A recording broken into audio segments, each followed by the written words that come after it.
Next कहता है संवेग व संवेग संरक्षण का नियम लिखिए। संवेग बताना है और आपको संवेग संरक्षण का नियम भी डिफाइन करना है। नेक्स्ट कहता है जड़त्व क्या है वह घर्षण के लाभ व हानि को बताइए। जड़त्व क्या है और घर्षण के कौन कौन से लाभ होते हैं और घर्षण की कौन कौन सी हानियां हैं, ये एक्सप्लेन करना है। नेक्स्ट कहता है बंदूक से गोली चलाते समय पीछे की ओर धक्का क्यों लगता है। जब जब हम बंदूक से गोली चलाते हैं तो पीछे की ओर धक्का लगता है, ऐसा क्या कारण है, न्यूटन के कौन से नियम को फॉलो करता है और क्या रीजन है, ये आपके एग्जाम में फैक्ट देखने को मिलेगा। ये सीधी तौर पर फैक्ट कहलाते हैं। नेक्स्ट कहलाता है न्यूटन के तीन गति के नियम को समझाइए। तो न्यूटन का पहला नियम भी तुम्हें बताना पड़ेगा, न्यूटन का दूसरा नियम भी बताना पड़ेगा, द्वितीयक नियम, और न्यूटन का तृतीय नियम भी आपको डिफाइन करना पड़ेगा। ये कहलाता है तीनों नियम। ठीक है, तीनों नियम क्या कहता है और जड़त्व का नियम क्या है, ऐसे क्वेश्चंस खाली स्थान में देखने को मिलेगा। दे देगा आपको कि बताइए न्यूटन का कौन सा नियम जड़त्व का नियम है, बताना पड़ेगा, पहला, दूसरा या फिर तीसरा। आगे नेक्स्ट क्वेश्चन प्रश्न क्रमांक 11 क्या लिखा है, सर्पी घर्षण तथा लोटनिक घर्षण में अंतर स्पष्ट कीजिए। अब देखो सर्पी घर्षण जो होता है ना वो सांप की तरह ऐसे ऐसे चलता है, ऐसे ऐसे, और लोटनिक लुढ़कते हुए चलता है। तो उसमें उसमें आपको डिफरेंस बताना है। कितने सर एनी 2 आपको प्रिपेयर करना है। नेक्स्ट कहता है 12वां नंबर कार्य ऊर्जा प्रमेय तथा एक जूल को परिभाषित कीजिए। एक अलग सेट में आएगा कार्य ऊर्जा प्रमेय, एक अलग सेट में आएगा एक जूल, इसे प्रिपेयर करना है।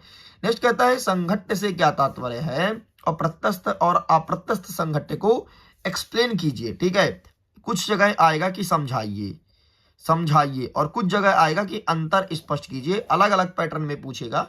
ठीक है, और संघट्टे अच्छे से पता होना चाहिए, मतलब कुल मिलाकर के संघट्टे वाला टॉपिक तैयार कर लीजिए।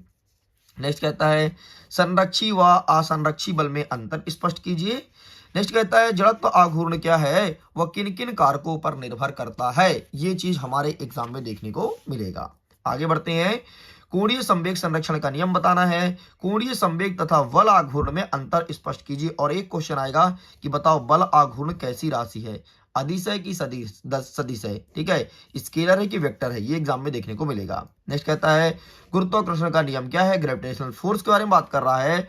और न्यूटन का जो सर्वात्रिक गुरुत्वाकर्षण का नियम है वो क्या कहता है। ठीक है, ये चीज तुम्हारे एग्जाम में देखने को मिलेगा। नेक्स्ट कहेगा स्मॉल जी और कैपिटल जी में संबंध स्थापित कीजिए, है ना, relation between capital G and small G. चलो भाई आगे बढ़ते हैं, कुछ क्वेश्चंस और बचे हैं जिसको फटाफट देख लेते हैं और वेल प्रिपेयर होना है और तुम एग्जाम में तबाही मचाने के लिए तैयार हो जाओ। नेक्स्ट कहता है गुरुत्वीय विभव तथा गुरुत्वीय स्थितिज ऊर्जा में अंतर लिखो। ठीक है, क्या होता है गुरुत्वीय विभव, क्या होता है गुरुत्वीय स्थितिज ऊर्जा। ग्रहों की गति संबंधी केपलर के नियम को लिखो। ठीक है, ग्रहों की गति संबंधी केपलर के नियम को बताना है। नेक्स्ट कहता है पलायन वेग तथा इसके लिए सूत्र को स्थापित कीजिए। क्या होता है पलायन वेग और क्या इसका व्यंजक क्या होता है, ये हमें डिफाइन करना है। हुक का नियम, हुक आया है, हुक का नियम आपको पढ़ना पड़ेगा।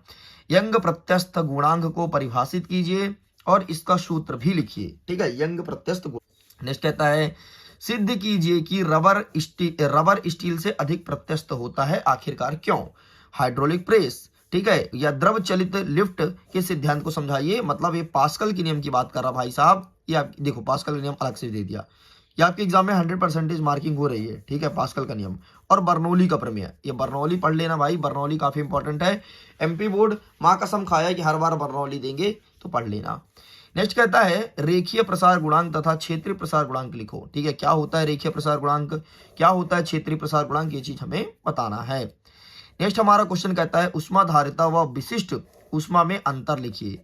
उष्माधारिता व विशिष्ट उष्मा में अंतर लिखिए। नेक्स्ट कहता है स्टेफन बोल्ट्जमैन के नियम से न्यूटन के शीतलन नियम को लिखिए। नेक्स्ट कहता है धनात्मक तथा ऋणात्मक कार्य क्या है, धनात्मक और ऋणात्मक कार्य क्या है, पॉजिटिव एंड नेगेटिव वर्क के बारे में बताना है। ठीक है, नेक्स्ट कहता है उष्मागतिकी के शून्य कोटि का नियम बताइए। उष्मागतिकी के 3-4 नियम है, प्रथम कोटि का भी है, शून्य कोटि का भी है, द्वितीय कोटि का भी है, तो इन सारे कोटि को अच्छे से देख लीजिएगा, एक नजर देख लीजिएगा बस।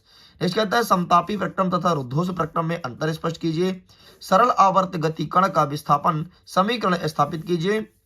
अनुप्रस्थ तथा अनुदैर्ध्य तरंग में अंतर स्पष्ट करना है। सरल लोलक के नियम बताना है। आगे बढ़ते हैं, विमेय सूत्र व सार्थक अंक किसे कहते हैं, ये चीज एक्सप्लेन करना है। मूल राशि या फिर मूल मात्रक और व्युत्पन्न मात्रक में अंतर स्पष्ट कीजिए और साथ के साथ मूल मात्रक का नाम जरूर पढ़ लेना। ठीक है, साथ के साथ मूल मात्रा का नाम याद कर लेना। विमीय विश्लेषण की सीमाएं बताना है मतलब कमियां, और मूल राशि तथा उसके मात्रक बताना, वही मैंने बोला ना साथ के साथ, तो वो तुम्हारे एग्जाम में मार्किंग होगी। एग्जाम में तबाही फिक्स है, परेशान मत होना, सारे क्वेश्चन वेल प्रिपेयर होने चाहिए। सो वीडियो को करता हूँ, थैंक्स फॉर वॉचिंग। खुश रहिए, पढ़ते रहिए, मुस्कुराते रहिए। आपके एग्जाम के लिए all the best. Thank you thank you thank you. जाइए और आराम से एग्जाम को फोड़ के आइए। Bye bye.